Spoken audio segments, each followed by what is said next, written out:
नमस्कार, सवाल पब्लिक का स्पेशल एडिशन देख रहे हैं आप। आपके साथ मैं हूं श्वेता भट्टाचार्य। प्रधानमंत्री नरेंद्र मोदी ने आज बड़ी बैठक की है। इस दौरान जो संदेश दिया गया उनका चीन और अमेरिका विश्लेषण करते दिखेंगे। दरअसल मोदी ने सचिव जी को ऐसा आइडिया दिया जो देश के अहम मुद्दों से जुड़ा है। इसके ठीक बाद प्रधानमंत्री उन 3 संकल्पों को पूरा करने में जुट गए जिसने कईयों की बेचैनी बढ़ा दी है। आखिर मोदी ऐसा क्या करने जा रहे हैं? अगले कुछ दिन लोकल से लेकर ग्लोबल तक कैसे मोदी सेंट्रिक रहने वाले हैं, रिपोर्ट दिखाते हैं।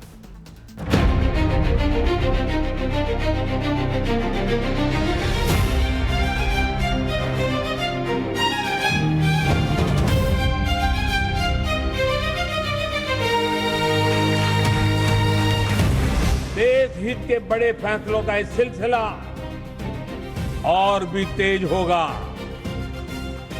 तेज गति से आगे बढ़ेगा।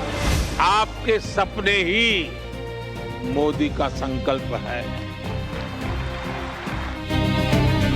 संकल्प को सिद्धि तक पहुंचाने के लिए प्रधानमंत्री नरेंद्र मोदी ने उन फैसलों को तेज गति से आगे बढ़ाने पर फोकस कर दिया जिसका सीधा संबंध 140 करोड़ देशवासियों से है। इसमें विकसित भारत के विजन की बड़ी अवधारणा तो है ही, ईज ऑफ लिविंग और ईज ऑफ डूइंग बिजनेस भी सेंटर में है।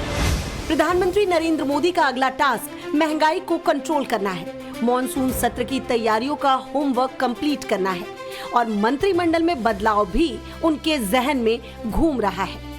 इसी के तहत विदेश दौरे से वापस लौटते ही प्रधानमंत्री नरेंद्र मोदी ने सबसे पहले केंद्रीय मंत्रालय के सचिवों के साथ हाई लेवल बैठक की, जिसमें तय किया गया कि देश की आर्थिक स्थिति को कैसे सुधारा जाए और विकास दर को कैसे रफ्तार दी जाए। प्रधानमंत्री नरेंद्र मोदी और शीर्ष नौकरशाहों के बीच 2 महीने में ये दूसरी बड़ी बैठक है। ये बैठक इसलिए भी बेहद महत्वपूर्ण है क्योंकि global investment bank Goldman Sachs ने भारत के जीडीपी के विकास दर का अनुमान 6.5 से बढ़ाकर 6.8 कर दिया है। गोल्डमैन सैच का दावा है कि अंतर्राष्ट्रीय बाजार में कच्चे तेल के दामों में भारी गिरावट की वजह से भारतीय अर्थव्यवस्था पर जोखिम के बेहद कम चांस हैं।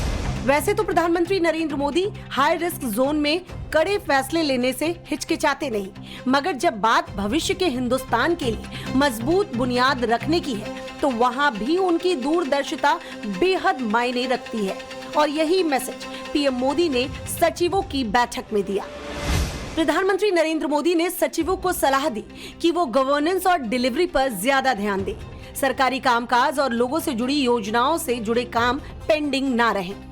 अगले 10 साल के लिए प्राथमिकताएं सेट की गई हैं। उन्हें वक्त रहते हर हाल में अचीव किया जाए। जब ये सुधार सिस्टम में होगा तो हर व्यक्ति इसे महसूस भी करेगा और फिर पारदर्शिता के साथ देश की अर्थव्यवस्था पर गहरी छाप छोड़ेगा।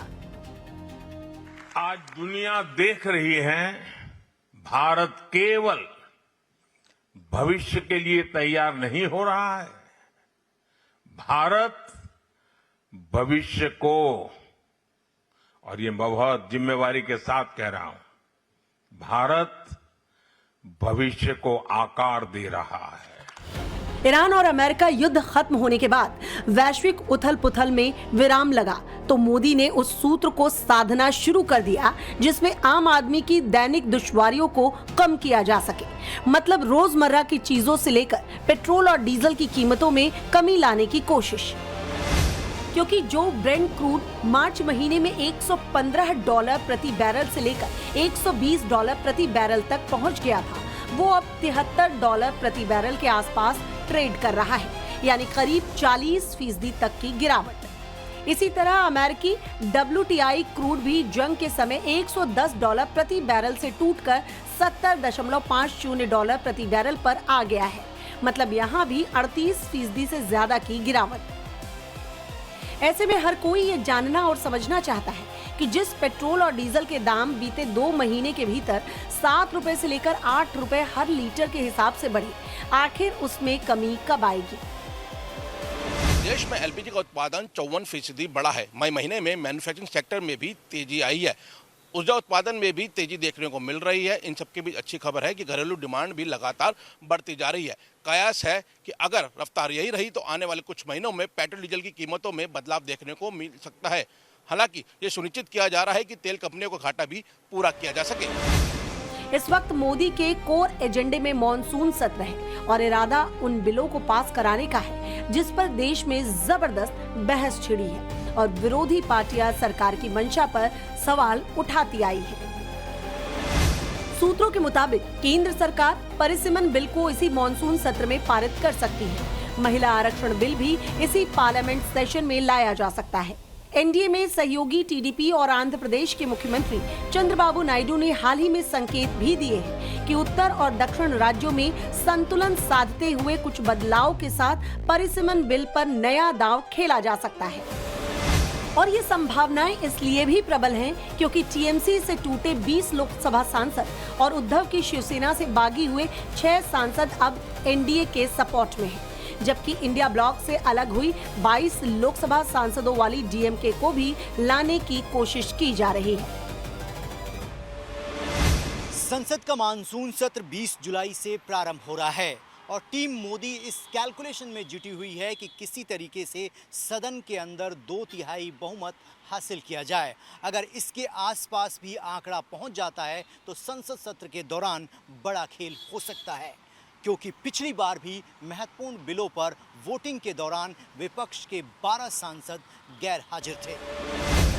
बहुत संभावना है कि मोदी मंत्रिमंडल में बदलाव की जो चर्चाएं चल रही हैं, वो अगले कुछ दिनों तक ठंडे बस्ते में डाल दी जाए, क्योंकि मैसेज यही दिया जाना है कि एनडीए खेमा एकजुट है और सारी तैयारी बिलों के पास कराने पर है। हालांकि जिस तरह वन नेशन वन इलेक्शन पर जेपीसी की रिपोर्ट अब तक सौंपी नहीं जा चुकी है, उससे ये भी क्लियर हो गया है कि लोकसभा और विधानसभा के चुनाव एक साथ कराने से जुड़ा बिल संभवतः जुलाई में पेश ना हो। अगले लोकसभा चुनाव में आप मौजूदा लोकसभा जो है 543 सीट्स है, उसका 1/3 180 बनता है, 181 बनता है। 181 सीटों का आरक्षण दीजिए महिलाओं को, पर इनका मकसद वो नहीं है। इनका मकसद परिसीमन है और दूसरा मकसद है कि 2/3 बहुमत मिलने के बाद महिला आरक्षण नहीं, आरक्षण को ही खत्म कर देंगे। ये हमेशा आरक्षण के खिलाफ रहे हैं। प्रधानमंत्री नरेंद्र मोदी 2047 की सोचते हैं, जबकि विरोधियों की दिक्कत यह है कि वो अतीत में ही अटके हैं। चुनाव आयोग को लेकर भी कड़वाहट कम नहीं हो रही, इसलिए कांग्रेस समेत 23 राजनीतिक दल और एक निर्दलीय सांसद ने ये सवाल उठाते हुए सुप्रीम कोर्ट के मुख्य न्यायाधीश को चिट्ठी भेजी कि एसआईआर को लेकर चुनाव आयोग की भूमिका उनकी नजर में संदेह से भरपूर है। हालांकि मोदी का विदेशी नेताओं से मिलना भी विपक्ष की समझ से परे रहता है, जो कि 2047 के विकसित भारत का पाठ है। ग्लोबल मंच पर भारत की बुलंद आवाज को मजबूती देने के लिए मोदी जापान से रिश्तों को नया परवान चढ़ाएंगे। इसी के तहत जापान की प्रधानमंत्री सनाए तकाची से मुलाकात होगी, जो कि 1 से 3 जुलाई तक भारत के दौरे पर रहेंगी। जापान और हिंदुस्तान का शिखर सम्मेलन हिंद प्रशांत महासागर में सुरक्षा, क्षेत्रीय और वैश्विक मुद्दों के विचारों का मंच होगा। इस दौरान व्यापार, निवेश, रक्षा, सेमीकंडक्टर, डिजिटल तकनीक, स्वच्छ ऊर्जा और महत्वपूर्ण खनिजों में सहयोग बढ़ाने पर भी जोर रहेगा।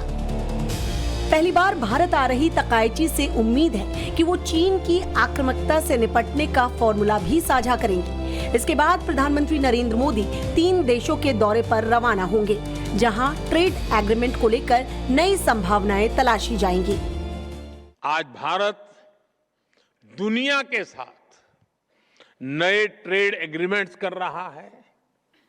ऐसे समझौते जो भारत के उद्योगों के लिए नए बाजार खोल रहे हैं, ऐसे समझौते जो भारत के प्रोफेशनल्स के लिए नई संभावनाएं बना रहे हैं। प्रधानमंत्री नरेंद्र मोदी 6 जुलाई को इंडोनेशिया में रहेंगे। उसके बाद 7 और 8 जुलाई को न्यूजीलैंड का दौरा करेंगे। फिर 9 और 10 जुलाई को ऑस्ट्रेलिया के मेहमान बनेंगे। इंडोनेशिया में रहते हुए प्रधानमंत्री नरेंद्र मोदी ब्रह्मोस मिसाइल को लेकर बड़ा अपडेट दे सकते हैं, क्योंकि इंडोनेशिया लंबे वक्त से इस हिंदुस्तानी मिसाइल को खरीदना चाहता है, मगर सौदा पूरे होने का इंतजार किया जा रहा है। न्यूजीलैंड के साथ एफटीए पर अगला स्टेप लिया जा सकता है। दोनों ही देश मुक्त व्यापार समझौते को लागू करने की प्रक्रिया में हैं। वहीं ऑस्ट्रेलिया के साथ व्यापार, रक्षा सहयोग और समुद्री सुरक्षा के अलावा यूरेनियम आयात को लेकर बड़ा ऐलान हो सकता है। यानी एक तरह से कहें तो मोदी के अगले 10 दिन एशियाई मुल्कों के बीच बड़ी हैसियत के तौर पर अहम रहेंगे। उसके बाद मॉनसून सत्र में विपक्ष को ऐसा शॉक लगेगा जिसके झटके अभी से महसूस होने लगे हैं। Bureau report, times now Navbharat. Narendra Modi विदेश के दौरे से लौट चुके हैं। अभी तक राम मंदिर चढ़ावा चोरी मामले में मोदी मौन है। क्या मोदी का मौन आने वाले बड़े तूफान की आहट है? क्या मोदी अब राम दरबार के चढ़ावा चोरों पर ऐसा बड़ा एक्शन लेने वाले हैं जो एक मिसाल बनेगा? क्या नरेंद्र मोदी ने योगी आदित्यनाथ को चढ़ावा चोरों पर कड़ा एक्शन लेने की हरी झंडी दे दी है? क्योंकि मामला सिर्फ चढ़ावा चोरी का ही नहीं, जमीन घोटाले के भी बड़े बड़े आरोप लग रहे हैं। इस बीच चढ़ावा चोरों के काले कारनामे भी खुलकर सामने आ रहे हैं। एक स्पेशल रिपोर्ट इस पर दिखाते हैं, देखिए सर।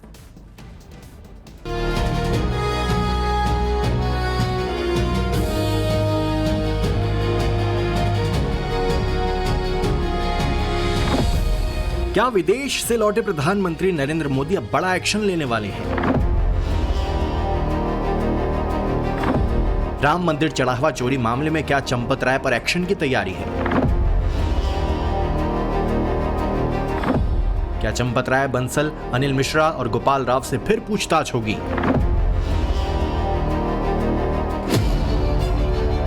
राम मंदिर चढ़ावा चोरी मामले में भले चंपत राय का नाम एफआईआर में शामिल नहीं है, लेकिन ट्रस्ट के महासचिव रह चुके चंपत राय सबसे ज्यादा सवालों के घेरे में है।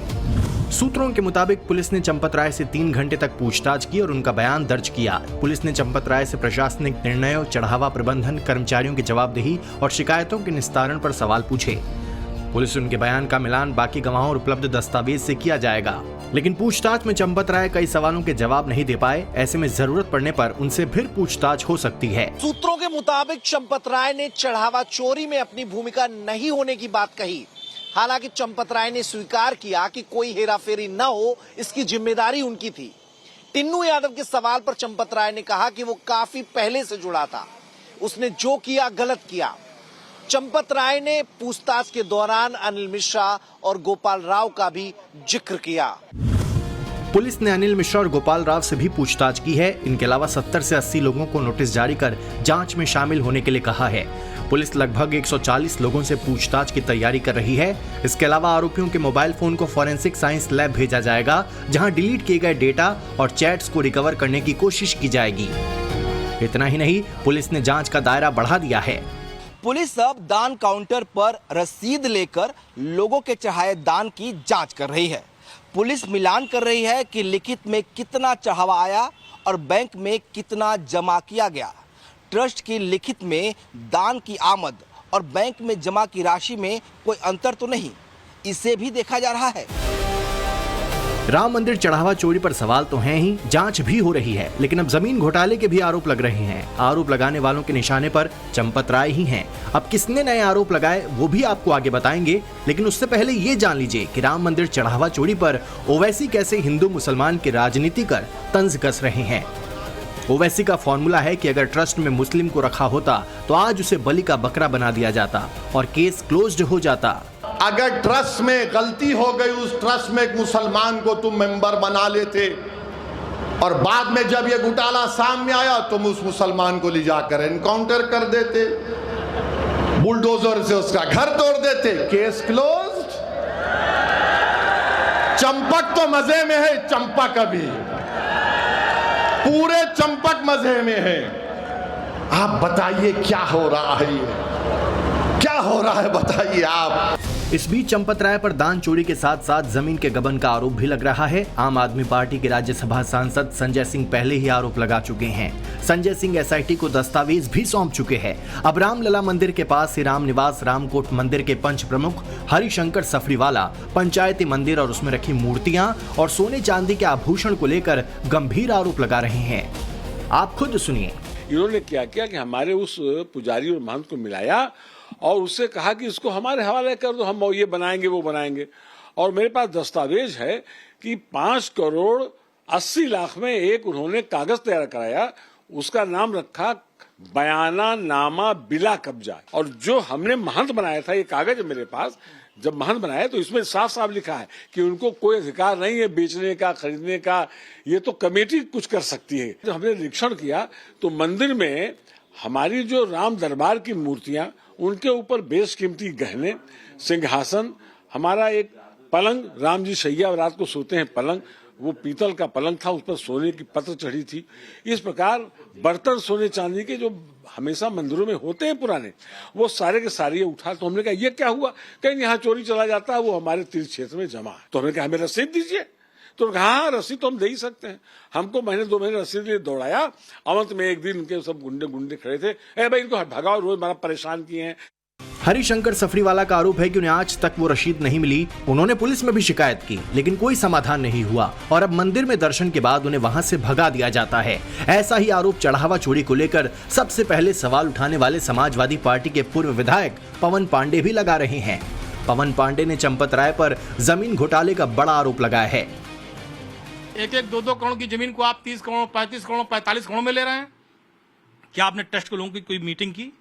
क्या ट्रस्ट के लोगों को बुला करके कोई मिनट पास किया? तो कह रहा हूं उस बात को जी कि चंपत राय जी ने जितनी रजिस्ट्रियां कराई सबकी जांच होनी चाहिए। कैसी रजिस्ट्रियां? जितनी राम मंदिर तीर्थ क्षेत्र ट्रस्ट को जितनी भी रजिस्ट्रियां हुई हैं सबकी जांच होनी चाहिए और सारे तथ्य बाहर आना चाहिए। जिस जमीन की मालकियत 1 करोड़ 2 करोड़ है, आप उसे 35 करोड़ में खरीद रहे हैं, तो इसकी जांच नहीं होनी चाहिए? क्यों इतनी महंगी ले रहे हैं? चंपत राय एसोसिएट, अनिल मिश्रा, गोपाल राव, चंपत राय, बंसल, इन सब ने मिलकर एक बड़ा घोटाला, बड़ा स्कैम किया है। चाहे वो जमीनों का है, चाहे चढ़ावा चोरी को है, इसके सबके जिम्मेदार यही हैं। इन पर एफआईआर करना चाहिए। इस बीच कांग्रेस ने आज नया दावा कर दिया। कांग्रेस नेता सुप्रिया श्रीनेत ने किसी समाचार का हवाला देकर कहा कि चंपत राय की निजी सुरक्षा में 400 सुरक्षा कर्मी तैनात रहते थे। चंपत राय बंसल कोई महासचिव नहीं थे, वो तो पूरे राजा आदमी थे भैया। एक एजेंसी, सिक्योरिटी एजेंसी उनकी थी, 400 लोग उसमें कार्यरत थे। महीने का 1 करोड़ मतलब साल का 12 करोड़ रुपए उस सिक्योरिटी एजेंसी को दिया जाता था। वो सिक्योरिटी एजेंसी बीजेपी के एक्स एमपी बिहार के कोई है, उनकी सिक्योरिटी एजेंसी है। 400 निजी कर्मी, सुरक्षा कर्मी उस मंदिर में चंपत राय की सुरक्षा करते थे। ये आरोप कांग्रेस के हैं। ऐसे आरोपों पर चंपत राय को जवाब देना चाहिए। आरोपों की सच्चाई क्या है, ये जनता के सामने रखना चाहिए। इस बीच चढ़ावा चोरी के आरोपी लवकुश को लेकर बड़ा खुलासा हुआ है। 12,000 की नौकरी वाला लवकुश शहादतगंज जैसे वीवीआईपी इलाके में गुपचुप कोठी बना रहा था। लगभग 2000 स्क्वायर फीट में 2 मंजिला कोठी बन रही थी। मेरे ठीक पीछे ईंट, सीमेंट और सरियों का ढांचा नहीं खड़ा है, बल्कि सवालों की एक दीवार खड़ी है जिसकी गूंज आज अयोध्या से लेकर पूरे देश में सुनाई दे रही है। 12,000 रुपए महीने कमाने वाला लवकुश मिश्रा, जो राम मंदिर ट्रस्ट में नौकरी करता था, क्या 12,000 में इस तरह का आलीशान मकान खड़ा कर पाना संभव है? लेकिन लवकुश ने किया। अपनी पत्नी सुप्रिया के नाम पर पहले जमीन ली गई और देखिए जमीन भी लगभग 2000 स्क्वायर फीट है। उस जमीन पर यह मकान का ढांचा खड़ा किया गया। हालांकि मकान अभी अधूरा है, लेकिन दिखाना अंदर से बहुत जरूरी है कि इसमें बनाया क्या गया है। देखिए ये एरिया जो लॉबी खाली छोड़ी गई है, उसके बगल में ये देखिए ये किचन बनाया गया है। इधर एक रूम है। काम रुक गया है। जैसे ही जानकारी मिली, पैसे का अभाव हुआ होगा, काम रोक दिया गया। और देखिए ये दूसरा रूम है जिसे ड्राइंग रूम कहा जा सकता है। और इधर देखेंगे तो ये तीसरा रूम है। ये सामने ये तीसरा रूम है। वहीं चढ़ावा चोरी के आरोपी टिन्नू यादव अपने भतीजे मनीष यादव से मिलकर अयोध्या के तेंधा गांव में 3 बीघा जमीन का बयाना दिया था। 1.5 से पौने 2 करोड़ में ये जमीन तय हुई थी। पहले इसका एग्रीमेंट होना था, बाद में 1.5 साल में इसकी रजिस्ट्री कराई जानी थी। इसी गांव में एक जमीन के लिए अपना बयाना भी दिया था मनीष यादव, जो कि टिन्नू यादव का भतीजा है, जो टिन्नू यादव के साथ ही जेल में है। उस पर भी आरोप है हुंडी काउंटिंग में गड़बड़ी करने का। इन दोनों ने मिलकर यहां पर फार्म हाउस बनाने का प्लान बनाया था। अपना एक खाका तैयार किया था, एक रणनीति बनाई थी। अयोध्या से दूर रहेगा तो लोगों की नजर में नहीं आ पाएंगे। उसी कड़ी में इस तेंदा गांव में जमीन के लिए बयाना दिया गया था।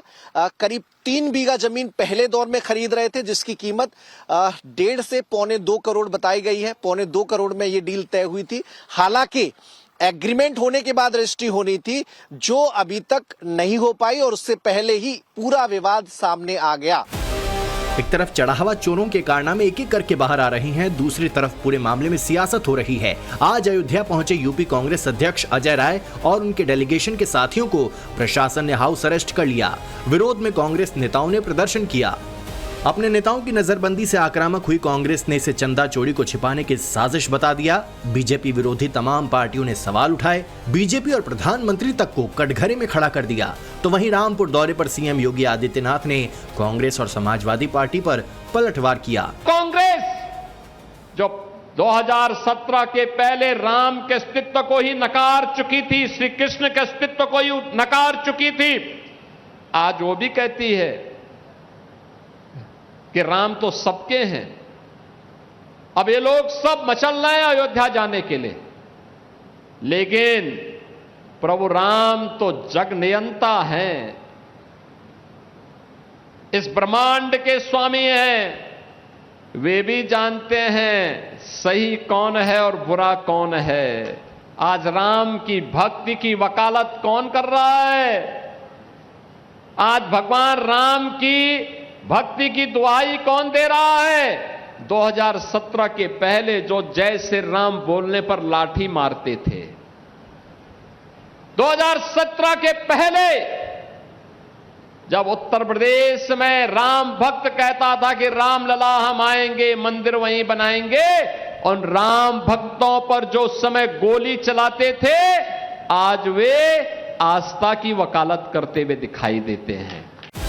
फिलहाल राम मंदिर ट्रस्ट सवालों के घेरे में तो है ही। हर राम भक्त चढ़ावा चोरी का पूरा सच जानना चाहता है। करोड़ों राम भक्तों की चाहत है कि राम के दरबार में चोरी करने वाला बड़ा हो या छोटा, उस पर एक्शन होना ही चाहिए। लेकिन इस चढ़ावा चोरी का मुद्दा यूपी चुनाव से पहले सियासी बनता जा रहा है। ब्यूरो रिपोर्ट, टाइम्स नाउ नव भारत। कांग्रेस ने चंपत राय की सुरक्षा में 400 सुरक्षा कर्मियों के होने का दावा किया था। शुरुआती छानबीन में अभी तक ऐसी पुष्टि नहीं हुई है। इस बीच ये पता चला है कि मंदिर परिसर के अंदर हाउस कीपिंग के काम में सैनिक सिक्योरिटी के कर्मचारी लगे थे। चढ़ावा के पैसों को ले जाने का काम SIS कंपनी के जिम्मे था। सैनिक सिक्योरिटी वाराणसी के नदेसर पर है। इसके मालिक का नाम गौरव सिंह है। आगे बढ़ते हैं। बड़ी खबर जो इस वक्त आ रही है वो आपको बता दें, अंबाला से खबर मिल रही है। बोरवेल में गिरे बच्चे का रेस्क्यू इस वक्त किया जा रहा है। रेस्क्यू टीम के कैमरे में बच्चे का हाथ जो है वो नजर आया है। तस्वीर भी हम आपको दिखा रहे हैं। बोरवेल में 4 साल का मासूम जो है वो गिर गया है और उसे बचाने के लिए काम लगातार किया जा रहा है। रेस्क्यू टीम जुटी हुई है। बच्चे का हाथ जो है वो कैमरे में नजर आया है। रेस्क्यू में जुटी है सेना और NDRF की टीम।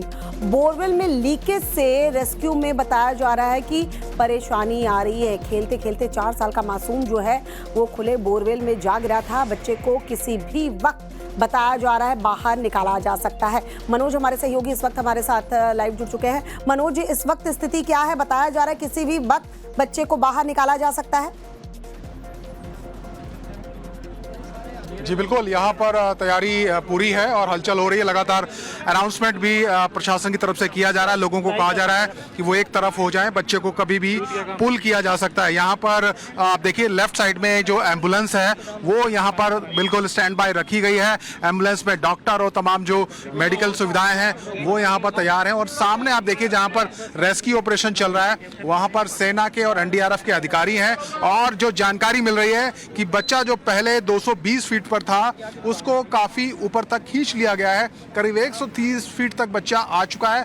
अब उसको दूसरे हुक से फंसाने की कोशिश की जा रही है ताकि उसको कुशलता के साथ बाहर निकाला जा सके। और लगातार अनाउंसमेंट यहाँ पर की जा रही है कि सभी लोग एक तरफ हो जाएं, बच्चों को खींचने की स्थिति कभी भी आ सकती है। तो कुल मिलाकर देखिए यहाँ पर जो फायर ब्रिगेड की गाड़ियाँ थी या और एम्बुलेंस थी वो पूरी तरीके से यहाँ पर तैयार नजर आ रही है। और बच्चे को पहुँचने में बच्चे तक कामयाब हो सकी यहाँ पर रेस्क्यू टीमें। और हमने CCTV फुटेज भी देखा है कि जो रस्सी के साथ कैमरा डाला गया था उससे बच्चे का हाथ दिखाई देता है और उसी से पता लगा था कि बच्चा कितनी गहराई में फंसा हुआ। बहरहाल सफलता मिलती हुई दिखाई दे रही है और सभी यहाँ पर यही दुआ कर रहे हैं कि बच्चा सुरक्षित और और कुशलता के साथ सकुशल उसको बाहर निकाला जाए। फिलहाल तैयारी यहाँ पर है और काफ़ी देर से सब लोग यहाँ इंतज़ार कर रहे हैं। 12 घंटे से ज़्यादा का वक्त बीत चुका है, लेकिन अभी तक बच्चा बाहर नहीं निकाला जा सका है। लेकिन अब ऐसी जानकारी मिल रही है कि कभी भी बच्चे को बाहर निकाला जा सकता है। इसकी तैयारियां फिलहाल यहाँ पर मनोज, नजर बनाए रखिए, जैसे ही वो पल आएगा बच्चे को बाहर निकाला जाएगा, हम वो तस्वीरें भी टाइम्स नाउ भारत पर दिखाएंगे।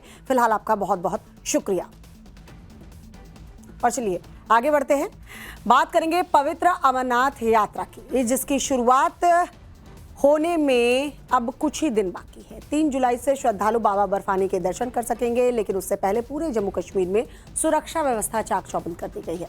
अमरनाथ यात्रा के लिए पूरी तैयारियां कर ली गई हैं। बाबा के भक्तों को यात्रा के दौरान किसी भी प्रकार की परेशानी ना हो, इसके लिए खास इंतजाम किए गए हैं। जम्मू कश्मीर में सुरक्षा व्यवस्था चाक चौबंद की गई है। आज से यात्रा के लिए टोकन बांटने की प्रक्रिया जो है वो जम्मू में शुरू कर दी गई है। इस दौरान टोकन के लिए पहुंचे बाबा के भक्तों में जोश उनका हाई नजर आया। जम्मू से आए हैं सर, हम बनारस से आए हुए हैं। जा रहे हैं, ऑनलाइन रजिस्ट्रेशन करवा रहे हैं आप। अभी तीसरी बार जा रहे हैं भोलेनाथ की कृपा से, और पिछले 2 बार लगातार होके आए हैं हम। इस बार भी हम भोलेनाथ की कृपा से आज पहले जत्थे के साथ जाने के लिए यहाँ पहुँचे हैं। बनारस से आए हुए हैं, बाबा विश्वनाथ की नगरी से आए हुए हैं। ये चौथी बार। हमारा नाम अनिल कुमार, बाबा की नगरी से है। ये दूसरी बार है मेरा लगातार। नहीं, सब दोस्त अच्छे से। यात्रा में किसी भी प्रकार का विघ्न न हो, इसके खास इंतजाम भी किए गए हैं। बाबा बर्फानी के यात्रियों की सुरक्षा में किसी भी तरह का खिलवाड़ न हो, इसके लिए कई स्तरीय सुरक्षा व्यवस्था की गई है। इसकी प्रभावशीलता को परखने के लिए जम्मू कश्मीर पुलिस ने अर्धसैनिक बलों के साथ मिलकर मॉक ड्रिल भी की। श्रीनगर के पठान चौक बेस कैंप में बने नए यात्री निवास में आतंकवाद रोधी मॉक ड्रिल का आयोजन किया गया था। साथ ही सुरक्षा व्यवस्था की तैयारियों का जायजा लिया गया। ऑनरेबल एलजी साहब ने खुद भी दोनों बेस कैंप्स पे रिव्यू किया है, चाहे वो नुनवान हो चाहे बाल्टाल हमारा बेस कैंप हो, क्योंकि integrated command and control centre भी एक नर्व सेंटर रहता है इंफॉर्मेशन का, मॉनिटरिंग का। और हमारे जो पीटीसी कैमराज या दूसरे कैमराज ट्रैक पे लगते हैं, उनकी सबकी मॉनिटरिंग हमारी टीम्स यहाँ पर करती हैं। तो हमारी कोशिश यही है कि फुल प्रूफ अरेंजमेंट्स पूरे यात्रा ट्रैक पर रहें, पिलग्रिम्स के लिए बेस्ट से बेस्ट सर्विसेज हों, और राउंड द क्लॉक मॉनिटरिंग हमारी टीम्स वैसे भी कमांड एंड कंट्रोल सेंटर में करती हैं, बट यात्रा के दौरान थोड़ी मॉनिटरिंग ज़्यादा इंटेंस रहती है। तो उसी का जायज़ा लेने आज हमारी टीम आई है, और हमारी यही कोशिश भी है कि आगे आने वाले टाइम में जैसे पिलग्रिम्स 2 तारीख से जम्मू से या 3 तारीख को यहाँ से रवाना होना शुरू करते हैं, तो जो मूवमेंट है और जो ट्रैकिंग है वो इफेक्टिवली कर सकें। वहीं पूरे सुरक्षा व्यवस्था के लिए जम्मू कश्मीर में कंट्रोल रूम बनाए गए हैं। बाबा बर्फानी की यात्रा के लिए तैयारी कैसी है, दिखाते हैं हमारे सहयोगी की एक रिपोर्ट। बाबा बर्फानी की यात्रा 3 जुलाई से शुरू होने जा रही है। 2 जुलाई को पहला जत्था जम्मू भगवती नगर बेस कैंप से रवाना किया जाएगा। वहीं जम्मू से लेकर श्रीनगर तक पूरी तरीके से सुरक्षा व्यवस्था को चाक चौबंद किया गया है। इस समय हमारी मौजूदगी है जम्मू म्युनिसिपल कॉर्पोरेशन के integrated command and control centre में। यहाँ पर तकरीबन 610 कैमरेज की लाइव फीड जो है वो इस कंट्रोल रूम में आती हैं। इस पूरे शहर में किस तरीके से सीसीटीवी कैमरेज लगे हुए हैं उसकी पूरी यहाँ पर जो कंट्रोल रूम है वो यहाँ पर मॉनिटर करता है। उसके साथ साथ आप तस्वीरों में देख सकते हैं ये भगवती नगर बेस कैंप है, जहाँ से पहला जत्था जो है वो यहाँ पर रवाना किया जाएगा। हमला कर देंगे, मिसाइल मार देंगे, एटम बम दाग देंगे, साल भर से पाकिस्तान के हुक्मरानों का यही टेप बज रहा है। लेकिन अब इस्लामाबाद के हुक्मरान जहनी तौर पर बीमार हो चुके हैं। जी हां, पहलगाम टेरर अटैक के बाद भारत ने सिंधु जल समझौते को ठंडे बस्ते में डाल दिया था। अब पाकिस्तान के एक मंत्री ने पानी रोकने पर हाथ काटने की गिदड़ भभकी दी है। सवाल ये है, क्या पाकिस्तान की इतनी हैसियत भी है पानी के लिए तड़पते पड़ोस के मुल्क के आतंक वाले पाप को परत दर परत सामने रखती सुपर एक्सक्लूसिव रिपोर्ट दिखाते हैं, देखिए सर।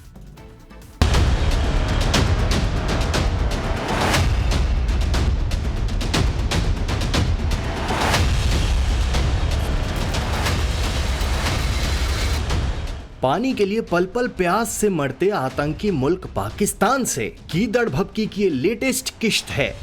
इस शख्स को देख रहे हैं, नाम मुसादिक मलिक है, पाकिस्तान का मंत्री है, बड़ा ओहदा है, लेकिन जुबां और जुबां से टपकने वाला जहर पाकिस्तान के पाले पोसे दहशतगर्दों की ही तरह है।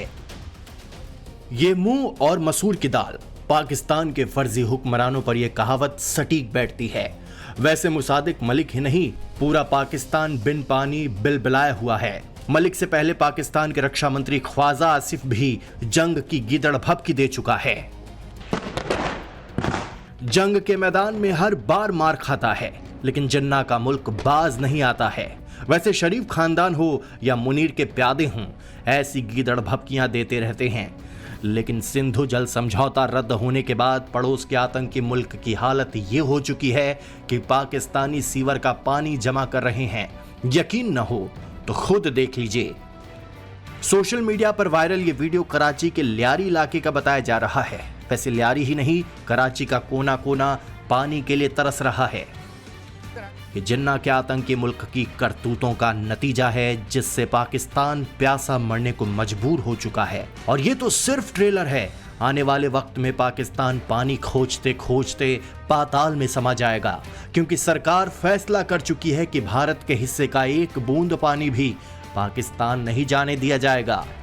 जब ये निर्णय माननीय प्रधानमंत्री मोदी साहब ने लिया है, तो उसको एक भी बूंद पानी नहीं जाए, उसके लिए पूरी कोशिश चल रही है। उसके अंदर भी माननीय प्रधानमंत्री मोदी साहब के निर्देश के साथ माननीय गृह मंत्री अमित शाह साहब भी उसके ऊपर ध्यान दे रहे हैं और हम लोग वहाँ पर काम कर रहे हैं। मुझे लगता है कि जो काम चल रहा है तो समयबद्ध तरीके से वो काम चल रहा है और एक भी बूंद पानी नहीं जाएगा। केंद्रीय जल संसाधन मंत्री सीआर पाटिल कई बार साफ कर चुके हैं कि सिर्फ 2 साल का वक्त है, जिसके बाद सिंधु नदी का एक बूंद पानी भी पाकिस्तान नहीं जाने दिया जाएगा। आखिर भारत ऐसा क्या करने जा रहा है जिससे पाकिस्तान में हाहाकार मचा है? 1960 के समझौते के तहत जिन पश्चिमी नदियों यानी सिंधु, झेलम और चिनाब का पानी पाकिस्तान को मिलता था, भारत अब उसमें से चिनाब नदी के पानी को डाइवर्ट करने की महायोजना पर काम कर रहा है। चिनाब नदी को ब्यास नदी से जोड़ने के लिए लगभग 8.7 किलोमीटर लंबी भूमिगत सुरंग बनाई जा रही है। प्रोजेक्ट की अनुमानित लागत 2352 करोड़ रुपए है। इस सुरंग के जरिए सालाना करीब 19 लाख एकड़ फीट पानी ब्यास नदी में भेजा जाएगा। खास बात यह है कि निर्माण का काम तेजी से किया जा रहा है और यही सोचकर पाकिस्तानी हलकान हुए जा रहे हैं। पाकिस्तान ही नहीं बल्कि दुनिया जिन्ना के आतंकी मुल्क के बर्बाद होने का इंतजार कर रही है, जिसकी शुरुआत भी हो चुकी है। पहलगाम हमले के बाद समझौता सस्पेंड होने के बाद पाकिस्तान में सिंधु नदी रेगिस्तान की शक्ल ले चुकी है। खुद देख लीजिए।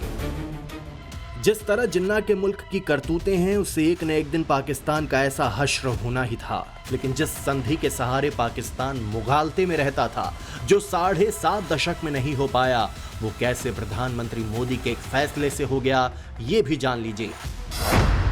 साल 1960 में भारत और पाकिस्तान के बीच साइन की गई सिंधु जल संधि भारत और पाकिस्तान के बीच 6 नदियों सिंधु, झेलम, चिनाब, रावी, ब्यास और सतलुज के जल बंटवारे को लेकर थी।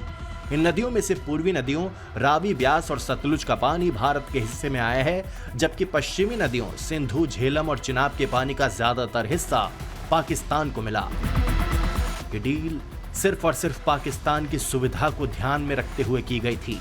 इसमें पाकिस्तान का फायदा ही फायदा था। हालत ये थी कि भारत से बहकर पाकिस्तान जाने वाली नदियों में बाढ़ आए तो हम अकेले झेलते थे, और पानी कम भी हो जाए तो हम सूखा झेल कर भी उनके यहाँ पानी भेजते रहे। खास बात यह है कि 4 जंग होने के बाद भी इस संधि को स्थगित नहीं किया गया, लेकिन पहलगाम हमले के बाद सरकार ने ट्रीटी को ही टाटा कह दिया और तभी से पड़ोस के आतंकी मुल्क में मातम है। ये वही पाकिस्तानी हैं जो साल भर तक पानी रोकने की गीदड़ भभकी देते थे, अब मिन्नतें कर रहे हैं। पाकिस्तान इंटरनेशनल कोर्ट से लेकर दुनिया की हर चौखट पर गुहार लगा चुका है। जमाने भर से खैरात मांगकर जिन्ना के मुल्क का चूल्हा जल रहा है। आधे से ज्यादा पाकिस्तानियों की थाली से नून तेल पहले से ही गायब है। अब पानी भी नसीब नहीं होगा, लेकिन डेंगे हाँकने में पाकिस्तानी पीछे नहीं रहते। वैसे सिंधु जल संधि के स्थगित होने के साल भर से ज्यादा वक्त गुजर जाने के बाद भी पाकिस्तानी जानते हैं, मानते हैं कि इस्लामाबाद में बैठे शरीफ खानदान हो या फिर रावलपिंडी वाला मुल्ला मुनीर, किसी से कुछ नहीं होने वाला है। पड़ोस का आतंकी मुल्क बूंद बूंद को तरसने वाला है। Bureau report, times now Bharat.